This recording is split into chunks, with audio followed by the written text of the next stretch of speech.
Los Angeles, January 15th, 1947. The city wakes to the sound of car horns, distant sirens, and the hum of neon signs flickering off as night gives way to morning. But in an empty lot on Norton Avenue, something is terribly, horribly wrong. It begins with a scream. A woman named Betty Berzinger is walking with her young daughter when she stops abruptly. Just ahead, in the frozen dirt, lies what she first assumes is a broken mannequin. But as she steps closer, a sickening realization grips her. It's not a mannequin. It's a woman. She's been severed at the waist, her pale skin drained of blood, making her look almost wax-like. Her arms are posed above her head, bent at right angles, as if she had been arranged like a piece of macabre art.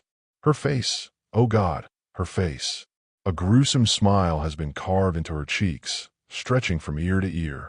Her lifeless eyes stare up at the indifferent sky. Betty stumbles backward, clutching her daughter, and runs. Within minutes, police swarm the scene. Reporters follow close behind, their eager notepads ready to immortalize what will become one of Hollywood's most infamous unsolved crimes. But before they even know her name, she already has won. The Black Dahlia, a woman without a past. The victim is soon identified as Elizabeth Short, a 22-year-old aspiring actress with jet black hair and a haunting beauty that had turned heads wherever she went. But as police dig into her life, they uncover more questions than answers. She was last seen days before her murder, drifting through the city, trying to find work, love, or maybe just a place to belong. She had no steady job, no stable home. Men remembered her. Women whispered about her. She had a reputation, but for what? Some claimed she was a Hollywood socialite. Others said she was a drifter, a dreamer, a lost soul. Then, the letters arrived. A chilling note, assembled from newspaper clippings, lands on the desk of the Los Angeles Examiner. Here is Dahlia's belongings. Letter to follow. Inside is her birth certificate, business cards, photos, and an address book, carefully cleaned with gasoline to remove fingerprints. Someone is playing a game. A city of suspects. Detectives sift through leads, and a parade of suspects emerges. A jilted lover? A jealous woman? A sadistic killer? Theories spread like wildfire. Then, a man named Mark Hansen, a well-known nightclub owner, comes forward. Elizabeth had stayed at his house.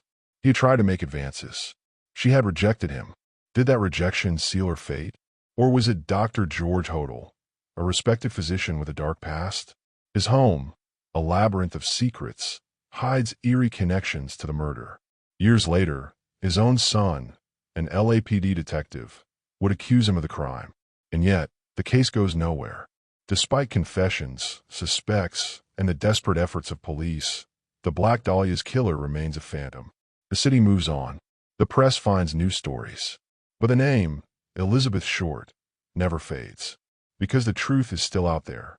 Somewhere. The headlines may have faded, but the whispers never stopped. Los Angeles in the late 1940s was a city of ambition and secrets. Beneath the glitz of Hollywood, the dark underbelly of crime, corruption, and scandal festered. And lurking somewhere in that darkness was a man who had gotten away with murder. The police investigation continued, but it was plagued with missteps, corruption, and something even more insidious, fear. Whoever had done this to Elizabeth Short wasn't just a murderer. He was methodical, precise. The way her body was drained of blood, the surgical precision of her mutilation, it all pointed to someone with medical knowledge. The case files bulged with names, but one stood out above the rest. Dr. George Hodel. The Hodel connection. Dr. George Hodel was no ordinary suspect. A wealthy and well-connected physician, he moved in elite circles, throwing lavish parties attended by artists, actors, and socialites.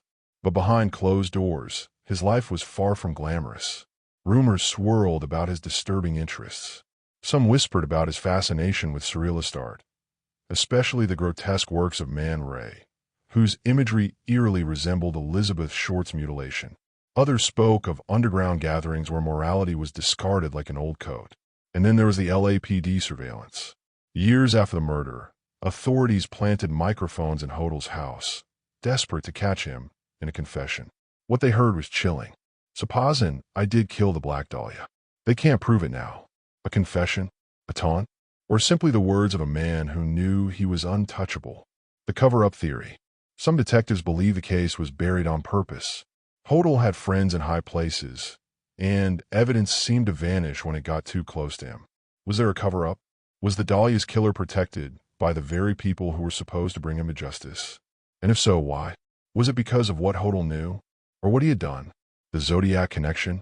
Years later, another string of murders would terrorize California. The Zodiac killer, a phantom who taunted police, left cryptic notes, and was never caught. Some believe the Black Dahlia's killer and the Zodiac were one and the same. The letters, the game playing, the sense of invincibility. Could Hodel have been responsible for both? The theory is tantalizing, but proof remains elusive. A legacy of fear. Decades passed. The case grew colder, buried beneath layers of time, legend, and speculation. But Elizabeth Short's story never died, because some nightmares refuse to fade. And somewhere, the truth still waits in the shadows. The case of the Black Dahlia remains one of the most infamous unsolved murders in American history. New suspects have been proposed over the decades. Former LAPD detectives, journalists, and amateur sleuths have all tried to crack the case. But the truth remains elusive. In the digital age, fresh eyes have re-examined the evidence, and modern forensic techniques have raised new possibilities. Could DNA one day unmask the killer? Or is the Black Dahlia's murderer buried beneath the weight of time, their secrets lost forever? The streets of Los Angeles have changed. The vacant lot where her body was found is long gone. But some say her ghost still lingers, an unsolved story that refuses to be forgotten. Perhaps the real horror isn't that we don't know who killed Elizabeth Short. Perhaps the real horror is that we never will. The end.